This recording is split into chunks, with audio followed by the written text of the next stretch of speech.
In this trade, I used purely just support and resistances and made a total of 35% in just 30 minutes. I'm going to show you how to draw the perfect support and resistances, how to make them more accurate, and show you the secret on how to use them to get winning trades. Let's get straight into it.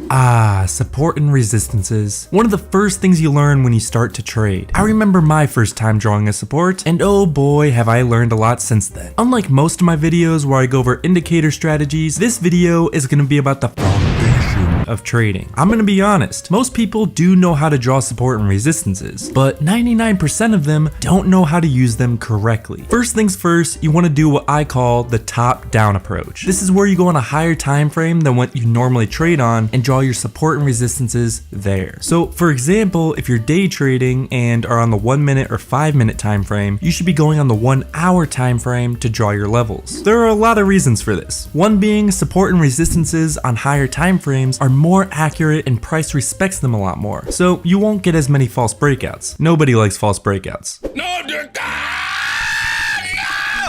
The second reason being is this. If you drew all your support and resistances on a lower time frame, you're gonna have so many lines that you won't even be able to read your chart. You'll end up hesitating a lot more when entering a trade, considering the lines are so close together, you will never have a clear entry. Go on a higher time frame, focus on the major key levels and turning points, and draw your lines there. You should also be updating your levels every single day. Go through your charts and see when the market is paying attention to a level or where it just ignores it and goes right through it. You should be deleting and adding resistances to keep your chart up to date and more accurate. If you're a beginner and are having trouble finding key areas, change your chart to a line graph. It'll make it a little easier to see where the key levels are and where price is holding. Once you draw your levels, change it back to candlesticks and you'll see you're left with really good support and resistances. It's a great way to practice your pattern recognition. Also, you should not expect your lines to have 100% precision, as I'm sure all of you have gone through this. Alright, I set up my resistance and now I wait. Oh wait. Price broke my resistance. I should enter since it's about to skyrocket up. Enter, enter, enter. Oh You shouldn't expect 100% precision when dealing with support and resistances. Price action is always volatile, and it won't always respect your lines to the T. Sometimes price will break your resistance or support and do a false breakout. It doesn't necessarily mean that that level isn't working, it just rejected the general area. Believe it or not, you can actually use this to your advantage, as if price does a false breakout to your resistance, you can have a pretty good idea that it will reject downwards to your near support, considering it's showing weakness. This is exactly why I like using zones sometimes. It'll give you some wiggle room for your support and resistances, and you won't get faked out as much. The main point I'm trying to make is that you shouldn't be using support and resistances as an exact science. Use them as general areas to help make decisions. This next step is probably one of the most important tips. Wait for confirmation. What I see so many traders do is this. They go on a higher time frame, find a key resistance, and see price heading towards it. So they make a pending limit order for a short right at the resistance. While this is the right idea, the execution is all wrong. Wrong!